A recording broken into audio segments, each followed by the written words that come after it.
7 o'clock, and we know Councilor Cameron is on Cameron time, so we're going to get started. All right, there's no one here. So we've got, this is the ad hoc meeting on Market Landing Park, June 5th. This is Councilor McCauley, Councilor Preston, Councilor V, myself, Councilor Shand. Councilor Cameron is not here yet. There's no one online.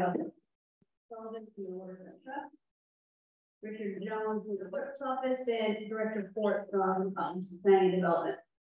So what we had talked about last time was using this as an opportunity to talk about the Waterfront Trust.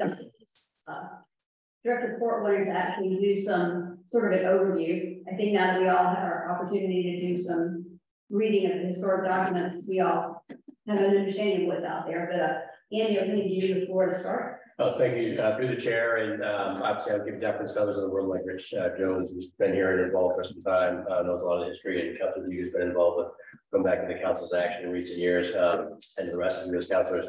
Long story short, I just placed there on this page, and I'm happy to supplement it, but I thought the key documents that are relevant to the background and the sort of where the committee's headed and what you'd like to do at this point in terms of looking at the completion of the park expansion and then operations going forward. So a couple of things that through the chair I just thought were worth mentioning. If you've taken a look at these documents, if you haven't, a couple of things that I think are maybe worth noting out of each of them. And again, I did place them in chronological sequence, so I'll be a little bit more logical as to how things flowed over time. The stipulation, the settlement, really agreeing to establish the park space in the correct place, the actual original, as we have it today, Market Landing Park in the center. That was to convey and protect it. There was reference in there to the city taking a role in maintenance. However, there was not a lot of detail in there about how that gets done. And as you can see today, we still have some discussions about the financial program for maintaining the park, both the existing space and then obviously going forward as it's larger. Then there's a plan of reference that was recorded in '87, and that has been essentially updated to the plans we're now working with, the engineered plans we have today. So again, that plan is just for reference, but it has some of the way names and the layouts that you might be familiar with. The Waterfront Trust document being established in 1991, and then the 2 amendments to that. A couple of things I would mention about that. The Declaration of Public Trust lays out the purposes. A lot of this is very consistent and pretty clear cut. Interestingly, this is something I think I just interrupted at the last meeting, but just as context, the stipulation or settlement in the original first place said that the trust had to be established and it had to be created for the maintenance of the open space as park in perpetuity. It didn't necessarily speak to how the trust documents were going to be developed or who should be parties to them. And the reason I mentioned that is mainly because there is reference further on in this set of documents in the council's resolution of 2017 to the settlers no longer having a role in the trust documents moving forward as a sort of, part of the deal with creating the park, transferring to the trust.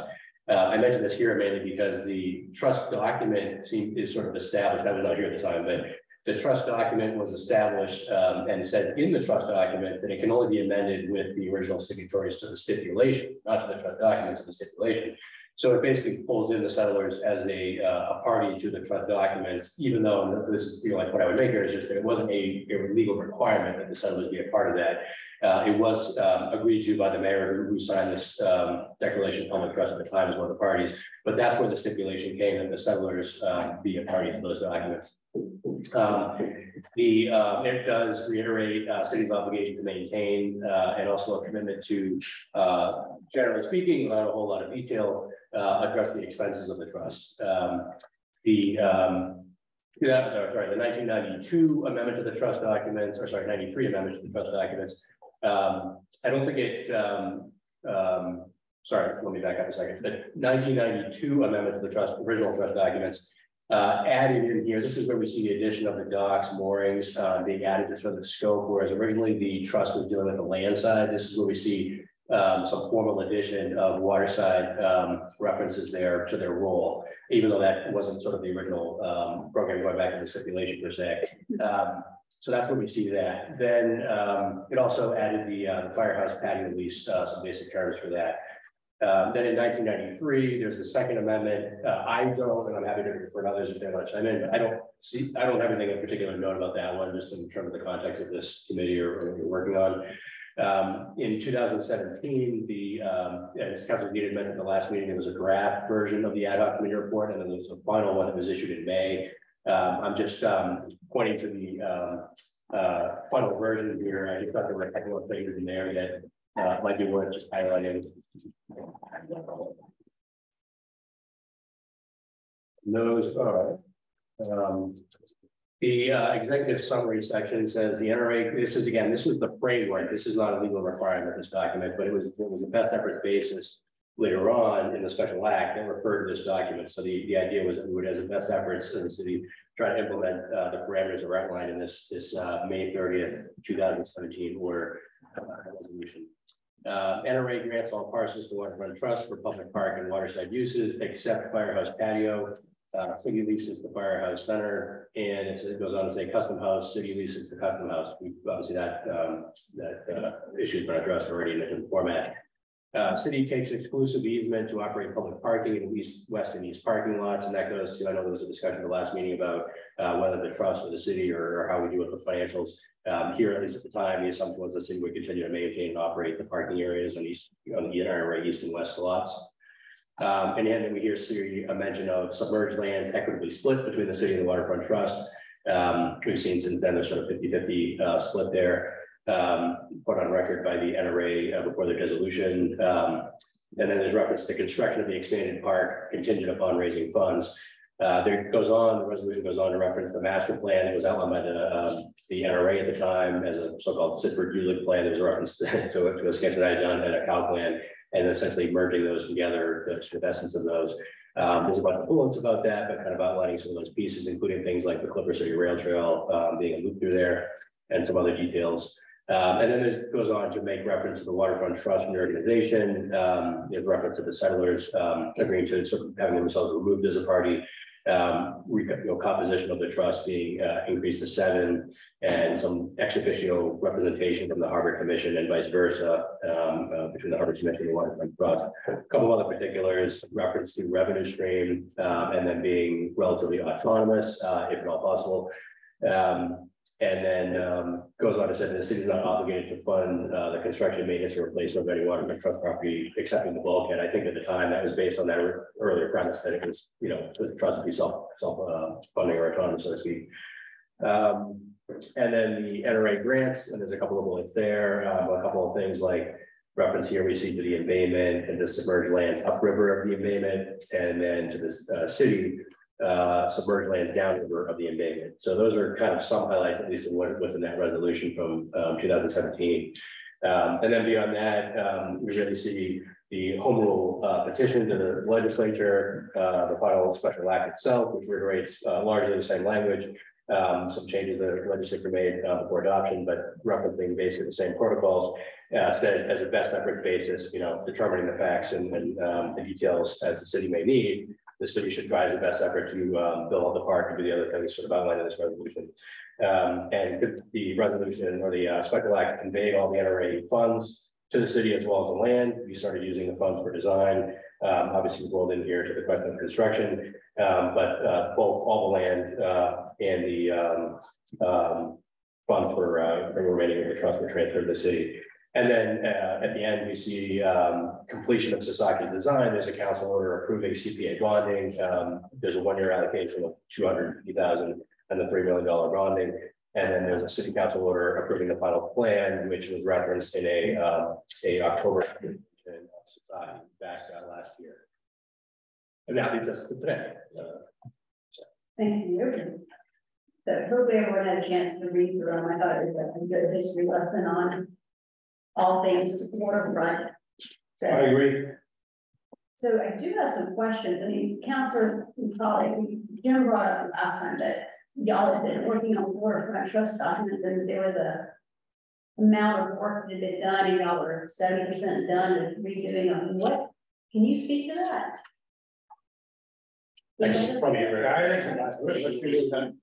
All I would reiterate is what I said last time, which is that I was not intimately involved in the details of that. Mayor Holiday was involved with KP. I think a lot of the back and forth. Grace Connolly, was involved, and I was not involved in the intricacies of that. But I imagine there was a lot of learning and back and forth, and text changes and versions of that. But I don't know that we got to the point maybe that I would make is, and I'm not sure we got to potentially agreement on the substantive issues that might have been outlined in this resolution, for instance. So that where there might have been line by line edits to clean up language and things like that. I don't know the extent to which going back to the council resolution of May 30th of 17, whether or not all those substantive things about changing the composition or the settlers agreeing to be removed as a part of the documents, things like that. I don't know whether those were all really worked their way in there. Had I been certainly directly involved with that, I'd have to sort of elaborate in detail. But as far as I'm concerned, I'm happy to look, go back to the documents maybe. But I think from my perspective, it's sort of a go forward from the discussion because I was not involved in that. So. And I have to say, I wasn't directly involved with those, but I was on the side, like Wilbur Schenck was key to it, Matt was key to it. And what I was brought up to speed on, there seems to, like always, there are some things that are nested. And there were some things that had to be agreed upon to just get through till you could have something that could be looked at and agreed upon. There was progress made on how the fundings are going for the parking. There was progress made on, I know that there was the settlers, I know there was no progress made. And I know that in general, what I'll say is that everything you went through from the waterfront trust first document and the two revisions all have a very straightforward tone that stay in line with the original agreement. I think whatever comes out at the final resolution, we should have that same simplicity to it. And there's new complexity on this new waterfront park. And it's understanding what the real costs are. If you look through the documents, the city has the responsibility, and the waterfront trust has been managing to the best of their abilities, and it's been net neutral and net positive, which says that everything's going along fine. Whatever happens here with the new park, we have to make sure that it's, again, funded appropriately, and if it can be done self-sustaining, beautiful. If we have to find new ways to work on revenue together, and if all that can be summarized, I think that's revision 3. And that settlers piece, that's kind of like the third rail that I don't know. I'll work on it with everybody to try to get that. I mean, here's my 2 cents. I mean, after reading those documents, I don't know how much effort we really want to put into even trying to revise the documents. I kind of think from my standpoint anyway, I'd like to make sure that we have a mechanism to fund and operate the park as it grows and expands and someone takes over, however it's going to be. But everyone else feel free to chime in. I just don't see a lot of value add, I guess, at this point in trying to make another revision to the documents. It seems like a lot of work, whereas I think more of our time would be better spent in trying to understand how we're going to fund it and maintain it. I think that's the problem here. I agree with that.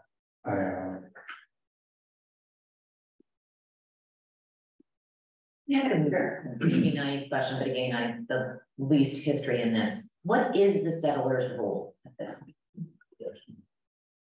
That they don't.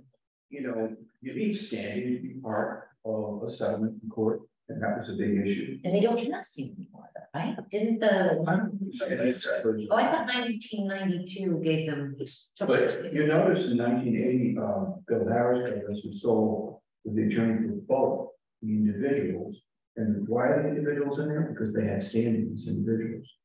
And then there's the Committee for Civic Rights of the Friends of the Newburyport Waterfront by its attorney, not incorporated, a group.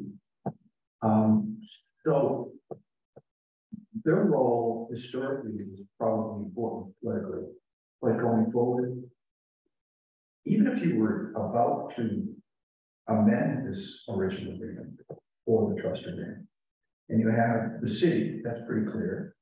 You have Waterfront Trust, that's pretty clear. Both have standing, both are legal entities, both can settle. Then what do you have? I mean, I don't know where, as I said, Bill Harris, God rest his soul, is not with us anymore. Elizabeth. but I don't think she considers herself the entity. There isn't. Because I didn't report it. Really? I don't early we want. Well, there's no one in attendance. No, yeah. So I mean, I don't mean that the way it sounds. They certainly played a role. And without Bill Harris and those individuals, we could not have settled that lawsuit. But now it's 2023. And if I could just finish, I think originally it was all about the lakes. It was not about the park. All about the lakes. And then it morphed into being about the park, which is a nice add-on, but not the original intent. So if the ways can be preserved and the boardwalk being another way can be preserved, I think the original intent of the friends was respected. If the second one passed the area, if there are successes. I think it's something. That might be a good clarification because what little I know, sorry. No, good. What little I know of the settlers, it's really from the historic families who were early on and 16, but they didn't organize until the 1800s, right? And now it's you have to show the generational connection. These are settlers, the settlers to the original lawsuit, not settlers. Yeah. Yeah, this is This is parties to the 19 right. Whatever lawsuit. I mean, settled the something rather than phone back. Peter Latham, Johnny Curran is still alive.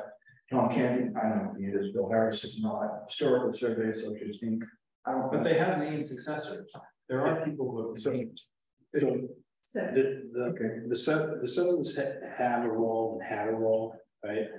They had a bigger role, and that was really to keep everyone honest in terms of what the negotiations were, right? They were kind of an ombudsman, if you will, as to keeping the waterfront quote unquote open in terms of the ways. Yeah, there are successors, but I think the reality is that most, if not all, of their objectives will be accomplished and have been accomplished through the approved plan. Whether that actually comes to fruition or not, again, that's the potential role that was there. And I too share your opinion that trying to rewrite or recast the Waterfront Trust, as an evolution, I just think we should draw the line and say the new Waterfront Trust going forward, which would incorporate the old and the new, would have X amount of members and be responsible for this scope and funding is to be determined this way and really get to create a governance model that is vague enough yet strict enough with guidelines to be able to guide them where they go. And the settlers can hold the new Waterfront Trust accountable to the scope that we all decide on, right? I mean, that's kind of their role. So, Councilor Z, and one quick question. So, where is it documented who the successors are of the settlers? Bill Harris had it, but Bob Wolf is their other attorney, their co-attorney on that, and they would have them. There's a process they go through. Some of them they would list in the Essex County Registry of Deeds to pass that along, and then some they have in reserve for when people pass and things like that. Councilor Z. Yeah, so just to have a little bit of differing opinion, surprisingly, I'm sure, but we're talking about a new land transaction, right? If in theory we move in this direction, and that's what this thought would do, is to provide a path to transfer land to the trust. This is the time to clean it up, and the settlers will always be a sticky issue in the sense that people, at least at the time back then, and even when we were negotiating this, saw the trust as a counterbalance to bad forces. If the city wasn't acting right, if the trust actually was acting wayward, then they would in theory step in and sort of say, okay, everybody come back to this. However, when you say things like, well, how do you know if there's a new successor? That's the point. This is not a public organization. The settlers are a private group in a sense, so they don't like adhere to, they don't have a public meeting to pick their successors. It's not the mayor with concurrence of the city council. It's like if you have a realty trust in your personal life to hold a piece of property, you know, you don't tell anybody when you're going to name a successor, you can do whatever you want. And so I think it's unsupportable, in my opinion, to transfer public land into anything that has even a hook of a private. That was the whole thing. So what you're actually reading here was counterbalances. You know, we said, okay, you want the land to go in the trust. In exchange, we're asking for the settlers to sort of relinquish the role. And then we get a bigger waterfront trust, which Bill Harris thought would make the body more accountable. So in other words, by having more people, he thought there could be more voices in there. And then a couple of other pieces. So I mean, I don't want to run away from that now that we've come this far. If we're really going to transfer another 4 acres into the trust, the whole point of this was to make it inherently public, you know, and 100% public and sort of clean up. And I think actually everybody now is in good times with the waterfront, but all of these were written for bad times, you know, when there was discord.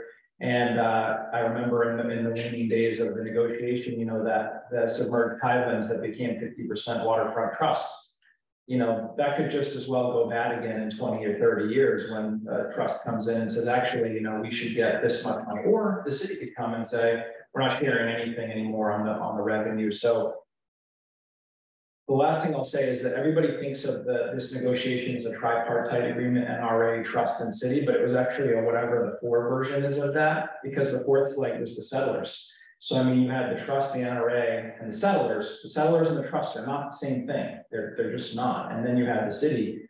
So it's time. You know, if we're going to do a big land transaction, you know, and deed property, then we should fix it. And I actually don't think it should be that hard, but at the same time, I don't think we should let it go personally. So, you first.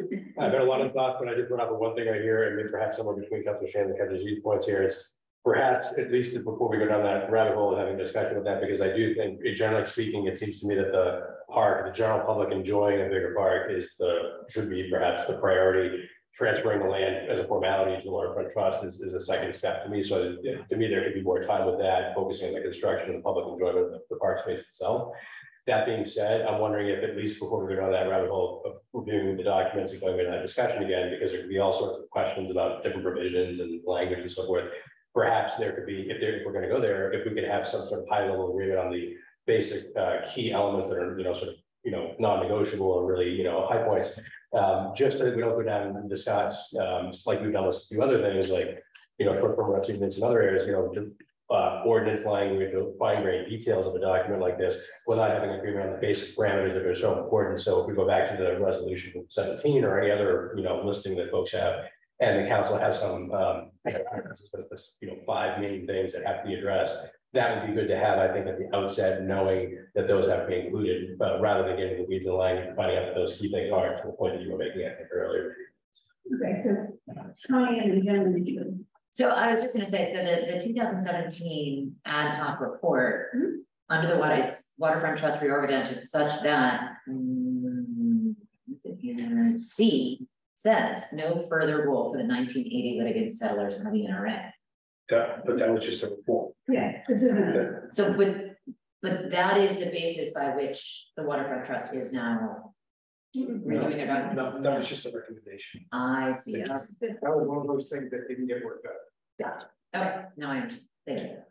So I just want to comment. I don't think we're disagreeing on the approach to this, right? I think in a way we may be talking past each other. And what I mean by that is I don't necessarily want to reach back and fix the old documents, right? I want to draw a line and create a new document moving forward that basically is public, that takes the quasi role that it has and now maybe evolves the trust into a public entity. And if there is a negotiated role for the settlers, then it's defined in a box along the way in terms of, you know, providing, counsel and advice or something like that, which you know, I think we could work in language. But I do think that in terms of governance, that's what we're trying to get to, right? Is what from the city standpoint, what do we expect? We expect in exchange for, right? We expect the land to be maintained to A+ quality.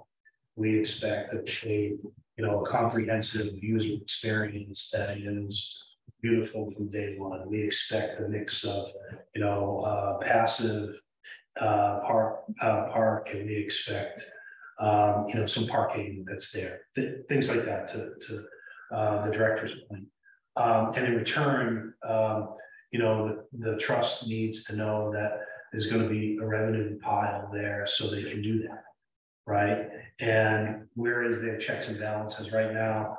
The reality is that paid parking saved the open Wi-Fi, right? Because that's a revenue stream that we can count on, that we could never count on anything before, right? And so that's what kind of gave everyone the inkling that you could maintain a park and make money or break even or however the terms want to be. But that's where I was coming from. I wasn't saying let's go back and restructure, redo these documents. I think we can restructure them from here going forward, as long as both parties, the three remaining parties, the two main ones, and then we find a role for the settlers. You had something to say. I don't know. Well, I can wait, but I mean, I'm more at a practical level of what do we do? You don't want to rewrite the trust, obviously. The inherent problem there is you don't have the parties anymore. You don't have the NRA. You don't have most of the civic friends. So what do you do at this point? You do an additional agreement. And I think that could be straightforward. You don't have to rewrite the trust. You just have to say, because frankly, as I said before, the idea of the settlement stipulation and the trust going forward had nothing to do with an expanded park. That's a whole new concept, right? It was to preserve the ways, period. Repeat myself, and they've been done, and that's a great thing. And then in addition there too, the waterfront area near the embankment, the park has been so nicely maintained that came to be. But things have changed. The NRA is gone. The friends, with all due respect, mostly are gone. So you have the city left, you have the waterfront trust left, and we can agree what we think is an equitable solution, in terms of the money, economically speaking, going forward. And put that down in writing. You don't have to amend the trust. It's a third grade. You won't get so defensive. And I think we could accomplish it. The biggest thing is what do we Yeah. What version of the plan? How much revenue? How do we make it work? Those are the nuts and bolts. So I enjoyed reading all this through, and I told my wife, God, I should have had to do every one of this one. Signed up, yes. And I do have to say, when I first got into this, one thing that I got overwhelmingly clear was, oh, believe me, it used to be a nasty relationship. It's all good. Everyone's happy. We're all working well together. So, and from a resident, I've seen the challenges over time. And now I look at the finished product. And when you start taking responsibility of running that finished product, and I see how many people are doing all the work, for not much reason other than pride in the town, civic responsibility. There was some effort in that last round that your comments about where do we stand on agreements, and there was some history that wanted people to rewrite the documents to get rid of some of the historic efforts. And no one in the law, like, this is just going to be a third red. And it was. Let's let it settle. We'll play long run. We'll have to figure this out over time.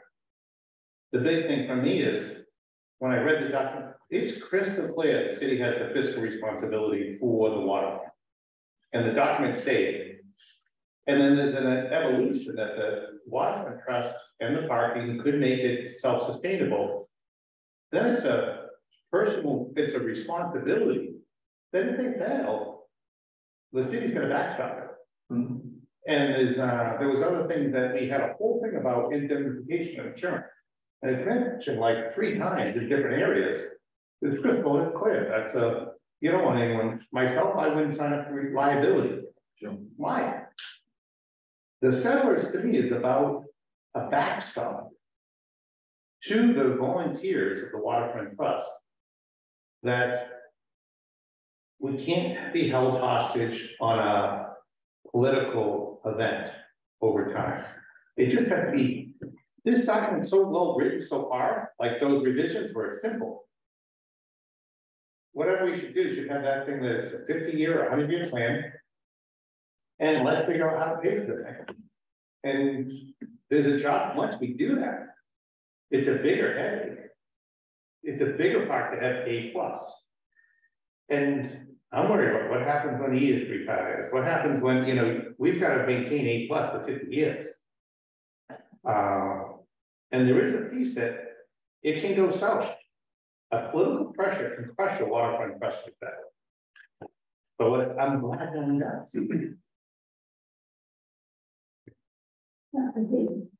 So, everything about the waterfront is always messy, right? So the easiest thing to do, I shouldn't say the easiest, the clearest thing to do would be to amend the trust documents and just clean it up and be done. But let's just say that that's not going to happen. So pragmatically, we're going to write a new agreement that's going to cover the land we may transfer into the trust in 2023 and beyond. And lawyers will get paid lots of money to write this sort of side piece thing that's going to cover that. So in that document, these are the things I think are important. I think the settlers wouldn't have a role in the new land. If we want to touch the old stuff, fine. But the new stuff, I just have a philosophical thing about having even 0.0001% privatization in a sense, because that's how I view the settlers, with all due respect to them. And they know that, and I sat in their living rooms and dining rooms and had this conversation.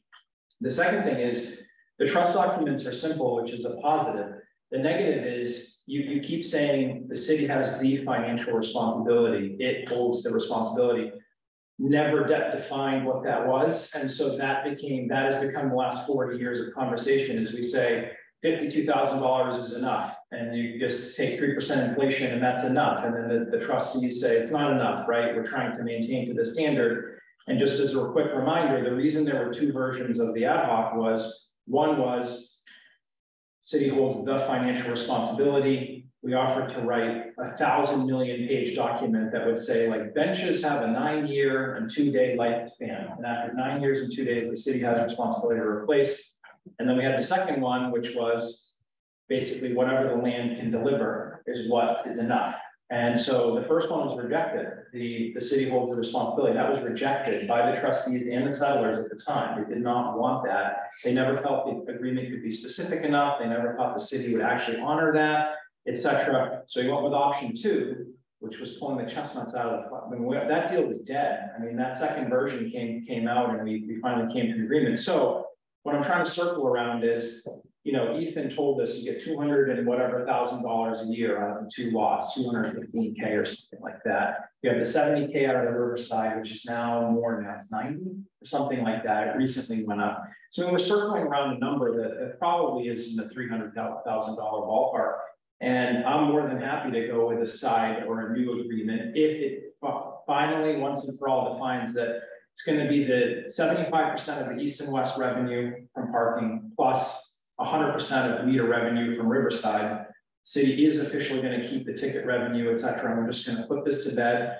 And that's what A+ is. And if it's a good year, then A+ is really good. And if it's down economy, then A+ is, you know, whatever it delivers.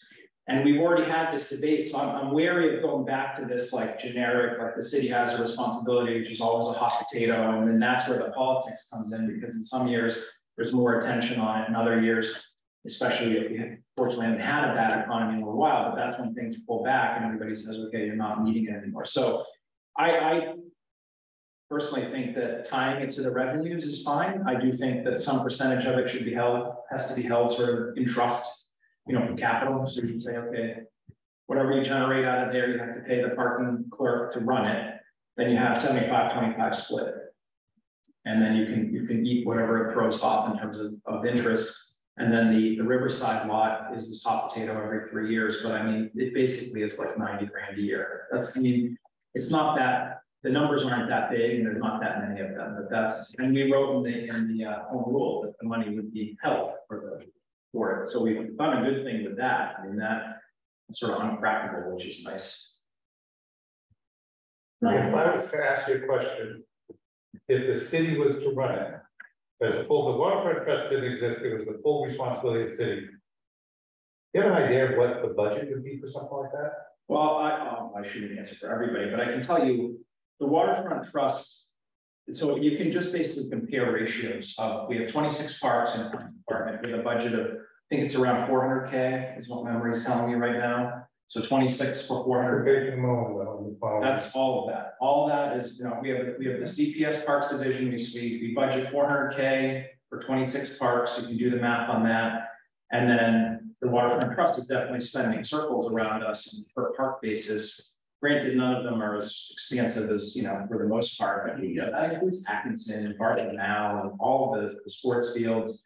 So what do I think? I think you'd add, I don't know, I shouldn't even say a number because I'd just be guessing, but it wouldn't be as much, I think, as the Waterfront Trust would spend. And again, that home rule, part of that was to dedicate the revenues from the parking. So there's actually a counterbalance there. We're taking away parking reduces support for the park itself. So you have this sort of like, and then you have Richard always feeling like the need for more inventory, right? So I mean, you have these opposing forces. It'd be nice to make the whole thing park, and you've got zero. Riverside. I hear what you said. Yeah, it's time to listen. You know, there's a lot of views on it, and I think that I will say something. That I think that from someone who puts time into the park, I think it's fiscally responsible. And I think with outsourcing mowing and things like that, and the way it's kept up, I think it costs $400,000 to run that the way it's run. And it doesn't. It's half that. So I think the city gets an asset in the volunteer effort that happens to date. And I think that helps the whole town because it is a gem in my mind. How many volunteers do you have? There's the members, and then, you know, the manager is paid, and then most of it's outsourced stuff at finding a single person to change a single board for, you know, a cheap hourly rate, or there's a lot of the garden clubs do weeding and things like that, and we might buy the plants. There's a lot of sweat equity that's just done because they love the park. And yeah. Can I give you an example of a controversy of more recent times that has been made? So the park manager is a very interesting thing, right? So right now that's a part-time position, best of my understanding, or it has been historically some kind of part-time, but there have been calls I've heard that should be a full-time position, and that actually maybe even more than one person. And so that's very controversial, like, because come to our budget meetings, right? Adding a new position, as we just, Andy remembers well from last Thursday, it's a huge conversation to add an FTE to any department, anytime, for any purpose. And so when we say the city has responsibility, that's where the trustees come and say, well, part of that responsibility is it needs a full-time park manager. And there are good arguments for everything, right? Good, and I might agree or disagree with some of them, but it's a great example of what is the responsibility. And then I will tell you that there's also a lot of pressure. You're asking about the parks here, which is the subject of a lot of conversation this year because of the reorganization, which is, you know, there's many who think the parks division should be the one mowing that one because, you know, we have this constant pressure on outsourced versus in-housing. When we in-house, we pay a salary, and then every day we can send people to do whatever we need to do. When we outsource, it's a specialized, here's your contract, go and do it, and there are pros and cons to both. So I just keep saying to myself, there should be a rate for Riverside, and it should have an escalator in it for inflation. Maybe you peg it to something that reflects the market. And then you have the money coming off of the waterfront, and that's going to be what the pie's going to be. And then it just has to become whatever it can sustain. And then the big challenge with this is capital, because we plan to spend all this money to build it. but we don't know what we're gonna do in 10 years when everything breaks and needs to be replaced, whatever goes out there for amenities and so forth, so. Thank you. I would just add from some of the comments here. I mean, I agree with Councilor Z that, well, I think we might be talking right now about what could potentially be sort of $300,000 a year, sort of available for something like this. I agree that I don't think it's actually, it isn't, and it shouldn't be that order of magnitude for one park per se. I give lots of credit to the volunteers and the trust members over the years, the community volunteers who played, that role, and Edith and others who have more recently, kept an eye on things down there. It's been very well done. Just from a fiscal management perspective, and this is where I have sort of parallel with Council Z, to me, it seems that there's some benefit in having, say, like a stable parks division have a role in some of these things, rather than having essentially a rotation of volunteers who may be very well needed, but don't necessarily have subject matter expertise or all their contractor connections and so forth, to make sure that things are happening in the most efficient way possible. So, well, I do think I'm reasonably comfortable that even with the reduction in parking spaces, there's enough revenue for us to all talk about and make sure it's there for the park, maintenance going forward. I do think there's benefit in having a discussion about how that could be efficiently done and whether or not certain things can be done by the city, certain things can be done by contractors, rather than just making the assumption that everything is done in one part or the other. That to me seems like a worthwhile discussion, because I do think there could be, cost savings or efficiencies about that discussion. Mike Hennis and I have started that discussion. Wayne just came in as DPS director, so maybe able to pick up, from where we left off. But the idea is to get his input, on this, this weekend in DPS. And I think that at the end of the day, whatever that number is, whatever it is, I don't necessarily think it's as low as say the ratio of other parks. Obviously, this is a central park, lots of visitors, very prime location. It's got to be kept up very well. But I also don't think it necessarily needs to be such a high proportion, for one park in comparison to the other parts of the city. I think it could be, more reasonable, monetarily.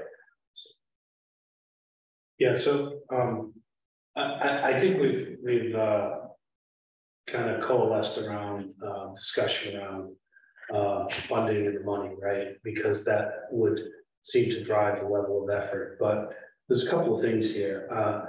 I think that the first thing that has to go in is money's important, but I think we should put it onto the table on the side for a minute, because we have to work on this operation. Who's responsible for this along the way?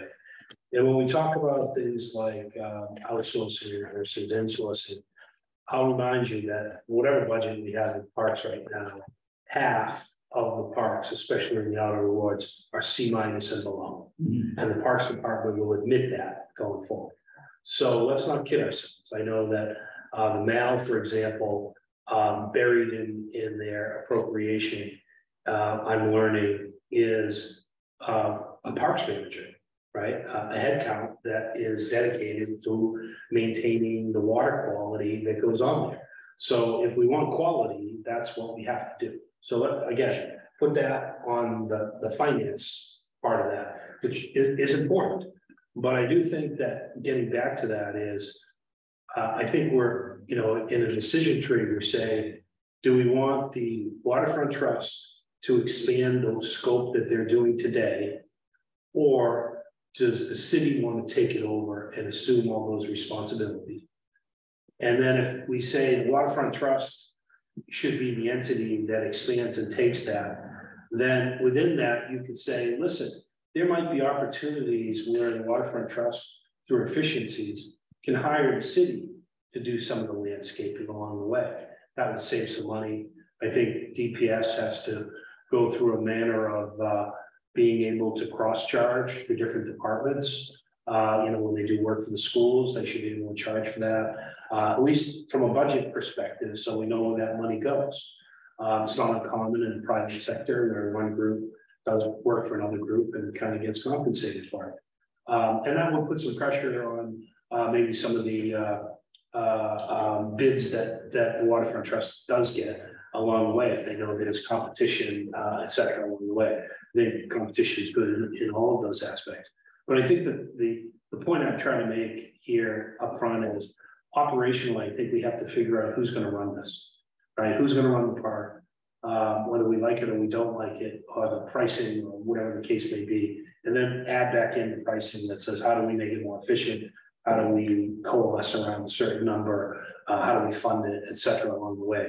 But, you know, that evolution from the waterfront trust documents to the clerk's point, which is, hey, you can just draw a line in the sand and say, hey, listen, here's a new document that supersedes these other documents that says the running and maintenance of the running and operation of the park. The old park with the addition of the new park is going to be done in the waterfront trust. Waterfront trust is going to look like this: 5 members, 7 members, whatever they are, how they're appointed, the membership of the appointment, and the scope. And the scope is 3 or 4 lines that go on there, and then funding is another mechanism that ties in, right? That's the way I would look at it. Yeah, just to pick up on that. I just drove by the mall on the way here, and with all due respect to the Park Commission, this doesn't look right. I mean, it has been quoted. And then I come down and see the Waterfront Trust, it's pristine, more or less. So I don't think the Parks Commission having any jurisdiction or land on the waterfront makes sense to me. I hate to say that, because if you look at the Parks Commission and DPS, they're just strange. And one fortunate thing that came out, and it wasn't the vision in 1980, was that the trust would run such a beautiful park and beautiful ways. And they have. So we just got lucky. We should run with that. And I think there's some fortunate economic reality to that, is that sweat equity is what's involved with a lot. And if the city owned it, would people still become volunteering? Maybe, maybe not.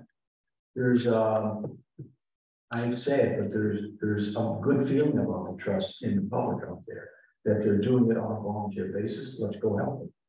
And it's worked.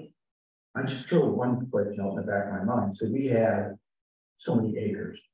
Part of it is parking, part of it is grass, right?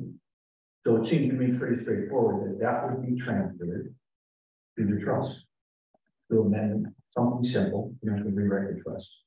And then what do you do with the parking element? I mean, with all due respect, the city has always maintained parking lots, whether they're on trust, whether they're on NRA East, West. Who comes and strikes? It's the city. Who comes and does the pay? The city. So to give that other burden to the trust doesn't make a lot of sense to me when I think about it. So you retain that, or maybe you give the res, to use a legal term, the underlying to the trust, but you reserve the rights to maintain it and improve it to the city. That's not anything to do with the money. The money generated therefrom is already by statute and no petition going to go to the trust. There's a couple of little gotchas in there too. There's an overhead for running it, and there's also meter revenue and ticket revenue. It doesn't say the statute doesn't say anything about ticket revenue, just the meter revenue, which the ticket revenue probably would be enough to cover the overhead. Okay. That's all I'm going to say. I think that's a good frame for this. What about, you know, say we set this up in whatever way, and then Waterfront Trust, which has, you know, presumably more autonomy to some degree, with the park and the boardwalk and the ways and all that. They decide, well, we need more money. You know, the city's helping us out, but we need more. So we're going to have a predictive ways once a month. We're charging people to come in, or they're going to charge them per month. I mean, what about event revenue? Is that? I mean, I don't even know how that's handled now. I've often wondered and never go. It's all in the books every month. The basic thing is, it's minor, but it adds up. Yeah. I would say, you know, you take it $400, or the only one that has any revenue really is the one that we do with the city, which is the River Fest. Not for Salisbury. Yeah, but I think it's less because of this park piece. And they probably, I hope that Salisbury doesn't do such a great job if they win that. And if you have that gem, I appreciate the comment of the burden of trying to keep an A+. People want to be at an A+. And you know, whether it's the river or somebody, I don't think the park the waterfront trust to us don't have a responsibility that it's there to generate revenue. We have a responsibility that it's there to share under the guidelines. And actually, that's revision 2 that puts the guidelines on it. There's a couple ones that are really sticky for us to do. You know, we had someone who's irate this week that we didn't approve them for Craft Fest. They're from out of town, out of state. And the website and everything showed the Craft Fest was really more retail than, you know, craft person. And that's a really high, so we said no, it was $400. And we've got people want to call the paper, have an interview, call the news. It's frontline stuff that no one needs to be on. Because of that, it's a passive park meant to be a grade A, not as a revenue generator. And that's a gatekeeper that it kind of stinks someday. So it's usually wedding photos, it's exercise things, it's anything to do with the commerce in town, and it's very focused on that. But then again, you can't let people who have stores do storefront there because it's not a profit. So I just want to back up for a second.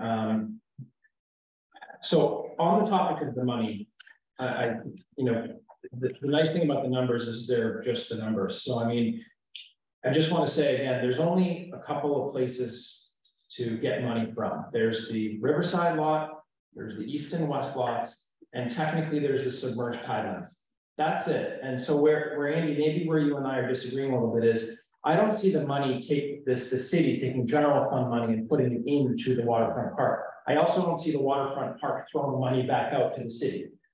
I just see that as, you know, this is the line. So to me, you know, again, I hate to always boil it down simply, but it's, you know, a 90 grand from the Riverside lot, 220 grand from the other lots.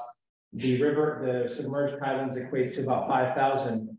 So that is the number in my humble opinion. And where the only gray areas are the Riverside lot, it's always a perennial controversy about who's keeping the ticket revenue and what's it really costing the parking clerk to run it versus, you know, and there has been some ill will about that over the years. And again, as of late, things have been pretty copacetic. Signed a 3-year deal, I think, on the Riverside lot. So my point, Andy, in sort of rebuttal is, even if the city was going to say, send the parks folks down to mow it or something, we're not really going to say like, okay, we're going to take money out of the waterfront and put it into like the other parks. If there were any savings, which would be nice, then maybe the trust would say, okay, let's take the savings and do something else with them.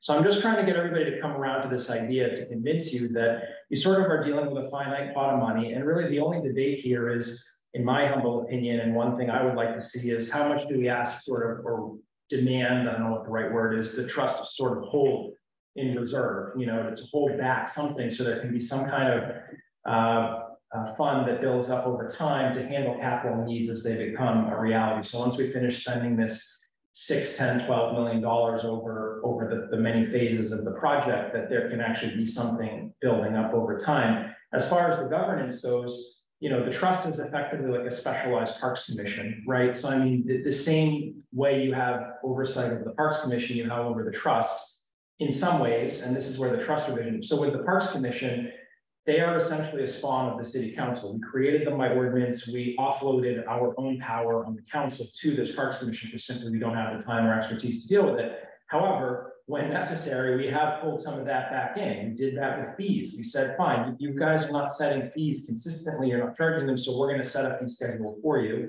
Now, in practical terms, we work together to that, but I'm saying legally, that's how we did it. And then there's always the appointment power, which is the mayor plus the city council. So if you're not happy, and so I kind of think about the trust in the same way, and this is one area where I get concerned about the settlers and their sort of thing, because, you know, there can be dust ups over appointments and so forth if somebody thinks that appointees are doing well and then others say they're not. So if they're permitting bad events and you say that's bad, what if you did allow Craft Fest or whatever, you know, it's actually, you know, some company just coming in and the city comes, there's a huge uproar, then you know how this goes and it's in the news for 2 weeks and then it's gone. So that's, maybe I'm just seeing it clearly because I've been doing it for too long, but I mean, we're just gonna have to come to sort of like, here's the number. And then the trust sort of acts like a Parks Commission, but it's specialized. And that's essentially what we wrote here. We wanted them to follow the meeting. We wanted to have maybe a couple more members. That was actually Bill Harris's thing. And it's, you know. So here's the curveball. Yeah. I'm just about. Learning this, yeah. No. What about the capital maintenance that is gonna go on with the embankment and, you know, that kind of stuff, right? So, you know, if you get too far along, then you try to make it self-sustaining all through capital projects. Yeah. And that's not sustainable, right? That, you know, we've proven that. So that's the kind of hook that you have to be able to pull it back in, right? We're always going, the city is always going to be responsible for something like that. However, you don't want to be drug into the discussion about, oh, you know, we're $5,000 less than we should because, you know, we picked up a vendor, right? It's like, no, the point's well taken on the capital. The capital is the hardest part, but remember, there was always a dream at the time to take the balance that had built up and to have an endowment. And I lost that argument, as I often do. And I'm like, just hold the money and then live on the cast off. Now, to be fair, the last 10 years, the cast off was like near zero, but we're finding an environment where interest is meaningful. And so I just want to say, I know I acknowledge the challenge with the capital. And that's with the park design is sort of like, I think when the amenities come online, there's always this question of how the amenities will be replaced in 20 years when their life ends. And that's maybe where you can write that the city has some responsibility, but yeah, I'm just thinking year to year, you're not going to see money jumping from the general fund to the trust and the trust to the general fund. You're always going to see that happen through revenue, through a parking lot or parking revenues. I agree with you on that. I also think that Andy's point earlier about if there's some economy, the efficiencies of the city, I think the park should be open to that also. And I think I listened to all these pieces. I don't think anyone has a disagreement in principle. And I think that the points I'll say is the big picture capital, you can't expect a trust like this to be responsible for that. That's a Commonwealth issue. And if I look at the A+ maintenance, and I mean, I used to walk my dog every time around the schools and they're on the summer. It's amazing how stretched thin the Parks Commission is. How many man hours of mowing don't get done? So I would look at it as trying to drive it down to hours versus responsibility because, hey, we use the mowing. I have it done, you know, every week. Here's the things, and it's this many hours, and it's available to take to the city because it's an excess. Great, the city could use that. Being a good steward, David. I feel like they're already underwater, and I would, if that can be different on a city level, I think that we have a responsibility to look at that. The comment that happened about the parking lot, there's something in there that the city's still the big dog that has the skill sets, and we want to leverage that as a community. No one should take that on and outsource it. It's really, we want to take the headache as a single point responsibility. And at the end of it, it's a gem that we're going to expand because it's good for the city. So I think I think everyone's pretty much the semantics of it. Yeah, let's figure it out. So for almost an hour, we've had a good conversation. Yeah. I think what we were trying to get through tonight was trust documents. But what I've heard so far is, Councilor Z, we need to address the settlers in some way, shape, or form. I hear that loud and clear. We need to make sure that there's something documented saying that this is a public entity and that there's got to be a way to sort of address them. Got it. I think the 2017 communication the council put together was a good stepping stone. I think what Councilor McCauley has stated, how we want to probably craft any kind of change to the documents through a governance, overarching governance. How are we going to do this? So I think that would be a good outline to discuss next time. Governance. and the trust documents, if there were anything at all, and leave it at that. And then we need to start figuring out what the operations would be. That's what I'm thinking here. So let's line out what we think needs to be updated for the trust documents. If you had a dream, because remember, this body is going to do it the last ad hoc. It's going to put a communication in, say, here's the report, here's what we agreed to, here's our recommendations going forward. So if we wanted to do changes to the trust documents, settlers, defining the role of the settlers one way or another to be addressed, and then the makeup of the waterfront trust and how that governance is handled. So it's mayor appointments, status quo. Did you want to have a rotating settler through there? I mean, maybe that's an option to address the settler issue. And if you wanted to expand to 7, maybe that's the option too. You have the option of putting settlers on them. That's one way to work them in a way to have them as part of that organization. Just a suggestion. But then I think we've got to go back to the whole parking money. To Councilor Z's point, we need to put the numbers out there and figure out, all right, here's how much the city is able to support on an ongoing basis. And I think you brought up a really great point, Mike. The fact that you have the goodwill of the volunteers in this community to support the waterfront trust, we shouldn't mess with that, because I do agree with you. I think we've got a few years to get the Parks Department as part of DPS under our belt and give them an opportunity to grow and do better in our parks. Because, you know, I agree. Outside of a few of the big parks, everything else is C+. And I think they need to give a few years. They need a few years to get back into the A game on all the parks before we start having you guys consider using them as an opportunity. That's fair. I'm thinking on that. I mean, let's see how this year goes. I mean, we're not having the water right now, that's for sure. So yeah, for the rest of this meeting, if we looked at trust docs, what would be the 3 things that we wanted to sort of make a recommendation to? I mean, do you want to look at what we guys put together in 2017 and said, all right, here's the recommendation for the board. If you wanted to actually look at that, would you want to make it 7?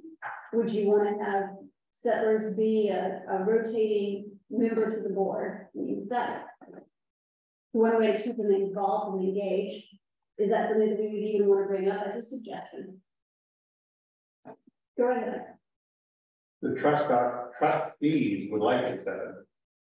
I think if everyone's busy and there's it just got, 4 is the quorum. We meet every month and everyone tries. And unless everyone who's doing it is retired, sorry. So 7 is a beneficial number. Okay, that's good to know. What, just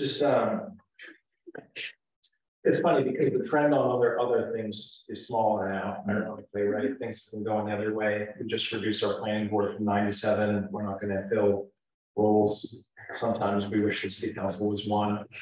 That's not how it works. So, but I think just the only thing to remember about this whole thing is this whole document worked together. And so like some things are very novel here. Like we said 4 come from the mayor and 3 actually came from the council, which is very novel, right? That doesn't happen. Typically it's mayor with concurrence of, but and then the reason there was a settler in there was because that was a counterbalance to getting rid of the settler. So that was sort of an olive leaf, olive branch, whatever. So things go together. I don't have any particular, coming down. This is now some time ago. I think 7 is fine. I think the traditional appointment route is fine as well. There is no NRA anymore, so you can't have an NRA member be part of it anyways. I'll just say from an attendance standpoint, 7, your quorum will go to, will go higher. So it's like, I don't really know if you've solved your problem. You may find that actually it's, it's just as hard to get, 4 as it is to get 3, even though you've added another person. So it's always a toss up on that. So I would say 7 is fine. If that's what they want. I do think that Bill Harris would have really wanted to see more of that crossover with the Harbor Commission though. That was a huge thing for him. I just know that, you know, we came to this Texas Casio thing and the next thing, but I mean, you could have a crossover number in both direct and actual crossover number if people thought that was an important thing today. What's your relationship? I'm assuming you work with Paul Hall. I mean, how is that? It's co-respect. To me, they have a responsibility party they have a whole focus, where they lean towards and focus, and I think they do a good job on it. And we want them to be successful. We don't have a, you know, I think it's, other than that, it's just cooperative neighbors. Would you want a harbor commissioner as an appointee on trust? I guess I don't know enough where the gain or liability is. And I want to know more about the harbor side committee, what their agenda is and goals. And I don't know that. Okay. Yes, sir. On that 7 number and that whole, one of the pieces is trying to get flexibility into it. And I think when you have the 5 and it used to be 5 was the meeting requirement, went to 4, but it kept the 3 majority as the anything to pass. And the reality is we passed everything. 99% of the stuff gets passed on full majority. I mean, it's 100%. So my figure is what you really need is a couple of substitutes. You need some alternates. And I think that annual, the way the trust people are set up is, you know, you have a 5-year term, not everyone's supposed to revolve. In reality, that doesn't work. Everyone's retiring and coming back in, and you're appointed for short terms. And it's a difficult thing to truly manage. And I think my appointment was from the mayor, but it was a recommendation from someone in the board trying to get someone in. So you want to look at, well, one, you could look at doing alternates. I mean, you had 5 and then 2 alternates. Something. Okay. I think the structure of it has to make sense, but that's the goal of it. Okay. And then as far as the 5-year rotation, that was in one of the trust docs. It is a corporate thing, and it's a 10-year max, and you can come in partial terms, and you can't exceed the 10. Is that something you want to see where you're done? No, I think there's some things you don't mess with right now. Okay, so you're good with 5. Okay. All right, the layup is keep that one done. Okay. But alternates would be an opportunity to sort of gain some. I guess the point that I'll try to get out of that was, I'm not overly concerned of who's pointing them. And the mayor to me, I'm fine with absolute final pass. But you gotta get everyone, you gotta bring everyone along. So you gotta get, if the board's recommending people to the mayor, great. If the mayor has a history of rejecting people because whatever political reason, that's when you will have troubles with the water trying to get. And if there's a way that you guys think, I think this split might be, can you protect that somehow? Great. How would you have done having city councilors do the appointments? I mean, so I We love that. just, you know, it just was like an order of the city council was what was envisioned as, so you know, anybody can bring an order in and send it to committee and you bring it out and six simple majority gets it done, just like anything else. We just didn't need the mayor to recommend.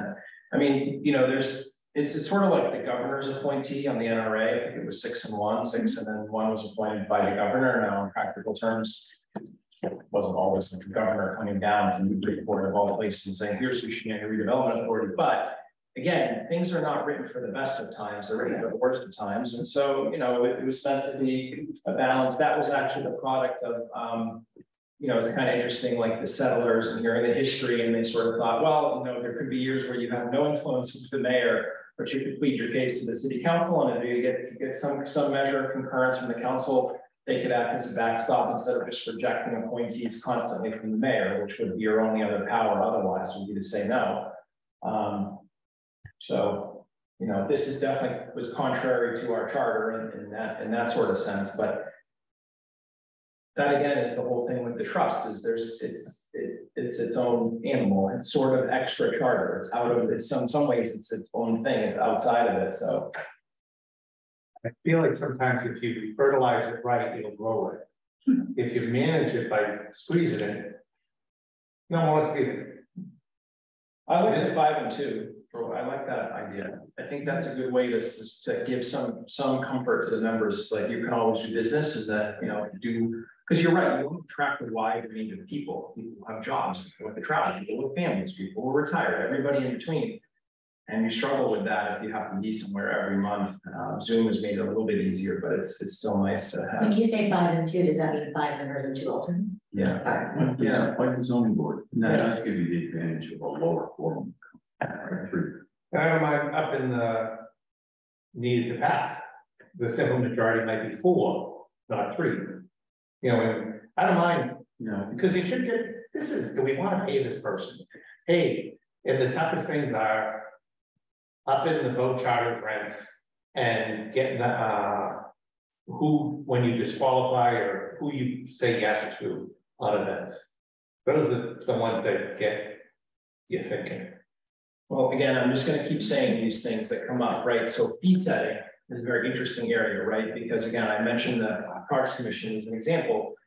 We historically had given them some latitude, the royal we and the royal them. So it's not anything personal. You just said, okay. And then, but legally it was always, and it is with water sewer and with parks, it's recommendation of that body with approval of the city council. We've never done that with water trust. The fees for the trust have never, we kind of skirted around that when we did the fee schedule set by the waterfront trust. But I'm just saying this is where you have this juxtaposition between what is the trust, There's a big piece that in those trust documents, you gave a fiscal responsibility to that market rate. And that is, so we had to go around and check all the docs and all the pieces. And then you had to figure out how to not mess around with one doc versus the other. And we have one leaseor who stores and takes the docks out and puts them back in, which is a huge piece. Sweat equity again, a different sort. And we had to find a way to justify it to meet that obligation of market rent and the square linear footage. And we had to charge them and then give them a credit to the dock piece, so it could be all transparent that was there. So the document made us stand to it. But it's a different governance structure, is all I'm saying. That was entirely the trust. The council had nothing to do with that, nor would we have had anything. Let's say we took exception with it. We just could have come and said, hey, that's not market rate, or you're not actually charging market rate. That wouldn't be our fee setting. It doesn't have to be mutually exclusive. I mean, to your point, it can be subject, recommendation to, their recommendations on market rate. That's what we're hearing more and more. With all the fees that we're seeing, any increase, we keep hearing, well, we did a survey of 10 communities and we were number 9. We were number 9. Yeah. We want to be number 6, right? And that's how. Yeah, and to that point with respect to the parking rates, I mean, $1, that's a little low, sure it is. Somebody pay $2 for the park out, what's it, 3 maybe? Yeah, Emerson, they don't necessarily have Emerson, or do they? Say that again. Emerson, do they have, so if their trust documents call for market rate, that's not the same as, what's the difference between a tax and a fee, and what's the difference between making a profit? So it gets a little more complicated. We should keep that in mind if we transfer the parking lot to the trust. Who has the right to set the rate? As a practical matter, we've always been, at least as long as I've been involved for 18 years, 17 years, that we set the rate here. We do that because it's clear that the city is a rate setting entity. It's a little unclear if the trust can charge what they want to charge. Probably they can. So how do we work that around? We set it here and then you confirmed it at your board meeting. And I think that's probably a good way to go forward. But to that point, I just have a slight hesitancy about the council appointing 3 members. I like it in theory and it's counterbalanced, but in some ways, it flies in the face of the charter says the mayor is the appointing authority. You do have some charter-driven appointments, like the city clerk. It's clear, right? But maybe we can carve it out separately. Probably taking a payment from the city system, whatever that is. My view really is, I think that I agree with your piece, is the charter is the mayor. I think in practical matters, the waterfront trust should be finding like-minded people to try to make, who have the same sweat equity desire, and nominate him to the mayor, and mayor the gatekeeper of that. Mm-hmm. And I would rather see 3 people nominated from the waterfront trust that the mayor has to vote yes or no on. I just think that that's part of, you know, I tried pulling somebody into the park because I know the guy runs a good business. He's a senior level person who has pride in the town, and he's trying to dial his work life back. That's an interesting point. You don't normally see that. It's sort of mysterious as to where the people come from that the mayor appoints to the various boards. And you don't often see that the zoning board puts board members or the waterfront trust puts board members, but I like that concept. That's how I got there, because Wilbur approached me on it. But it was by politeness, it wasn't by law.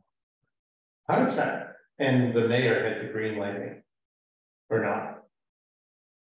Which was easy. I can say, you know, with my time in the tree commission, very different sort of level of this, but we were always trying to generate the next appointee for the tree commission. I think that's often the case. Yeah, I think it's good unofficially. I think you get a lot of hegemony if you basically you sort of, you never get anybody new. I think it works well unofficially. That is very common. But I did hear, you know, without naming a board, that they actually wanted to say only the people we bring forward the mayor can choose to override, and that flies in the face of the charter too. And I was trying to explain that, you know, technically the mayor can just grab somebody off of State Street and say, hey, you're on whatever board you want to be on now. So I think it works great unofficially, and it's very common and practical. You know, you find other people who maybe come to the meeting and they're interested in the topic, and okay, you know, there's a vacancy, why don't you join in? But anyways, I think 5 and 2 is good. I think if it's, you know, sticky with the charter, you just do the mayor and the city council as we normally do. The trust can always bring forward people to the mayor that it likes just as many board can, and then yeah, the mayor has to say yes, and the council has to say yes, and that's. I will say for recent history, we did bring someone to the mayor. Did get somebody else to the sketch. And that's fine. That's happening. Yeah. And let's see how it goes. And we have new blood. So the system worked. Well, I will say the one that's in our packet right now is still not appointed. They could be able to get them into a meeting yet. So. All right, so 5 and 2 alternates. I hear that's all goodness. That's progress.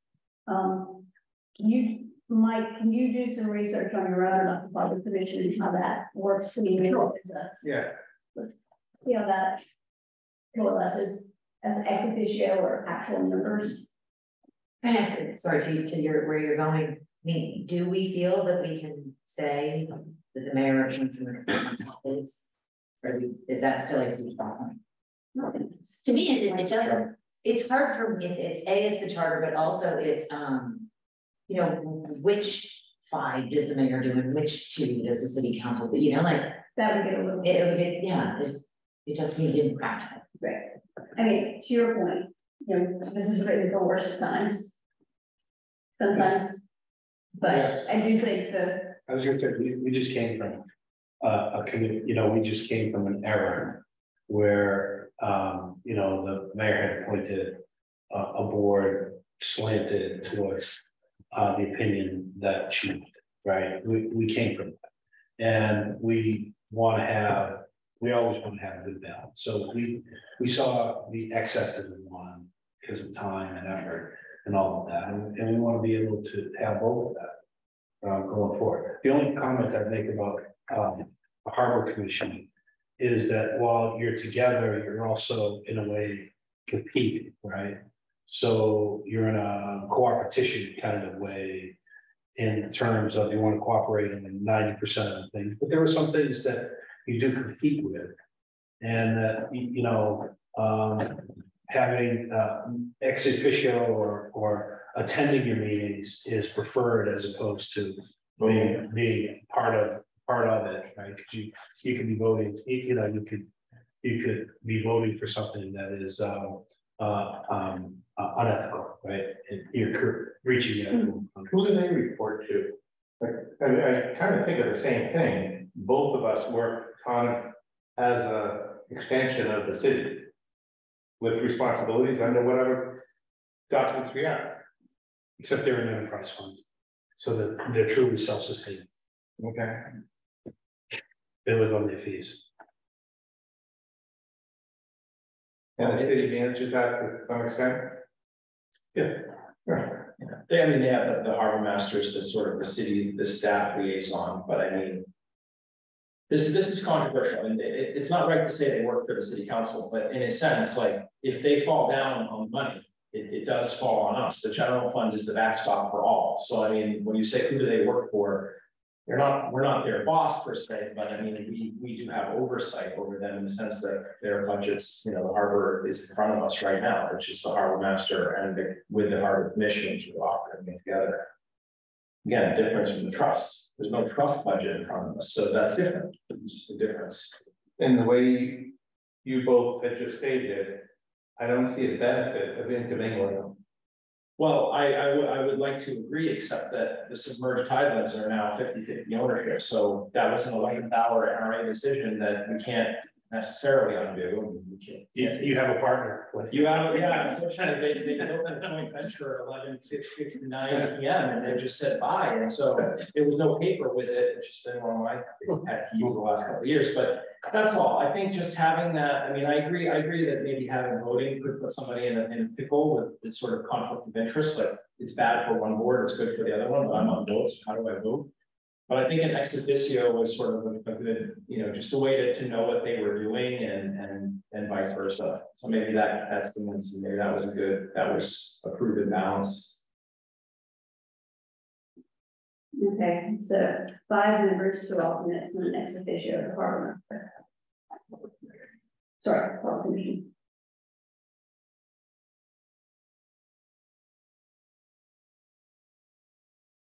So.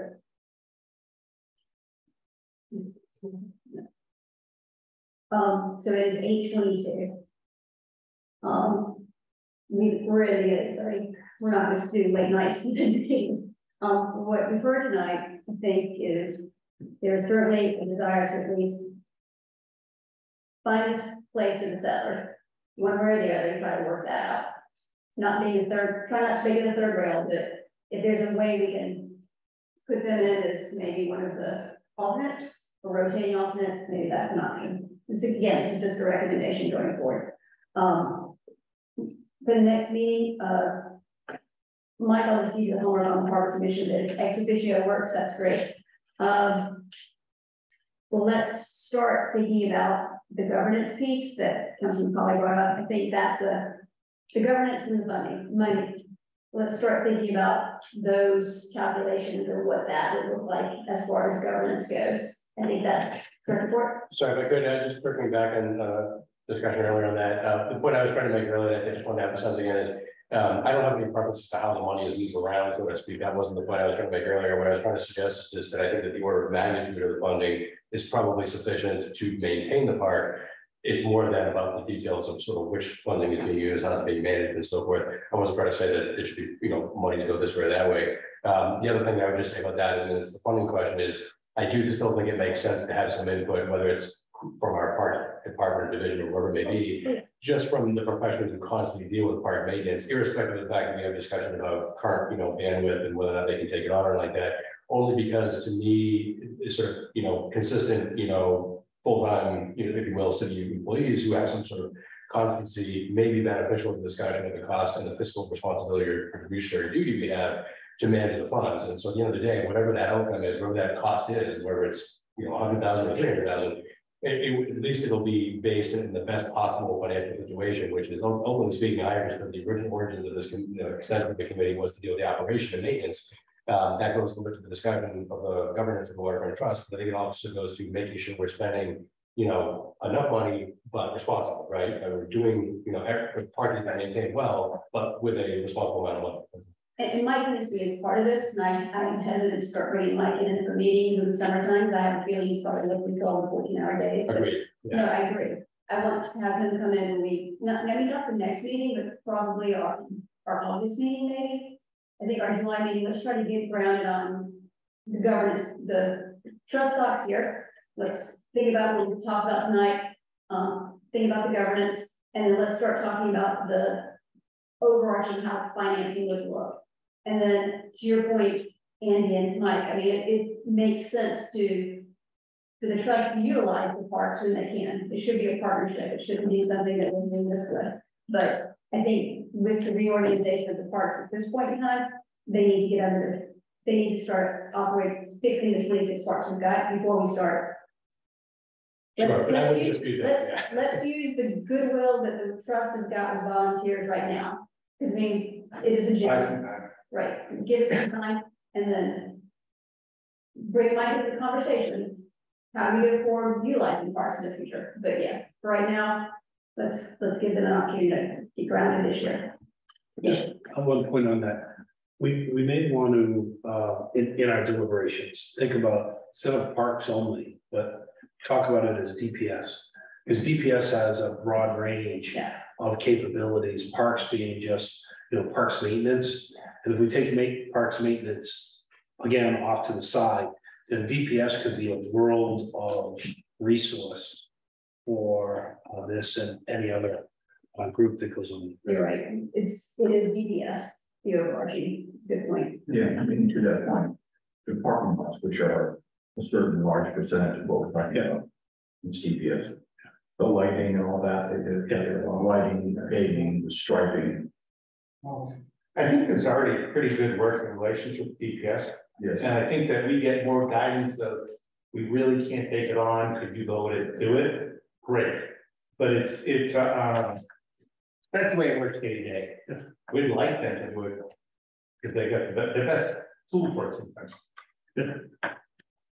That's a good point. How do we bring DPS in and make them part of collaboration? All right, that will be for our next meeting. All right, good conversation with you. Thank you all for reading the docs. We get history lesson for everybody. And Councilman Z, as always, the time and knowledge is helpful. To adjourn. So always in favor, say aye. Aye. It's all right here.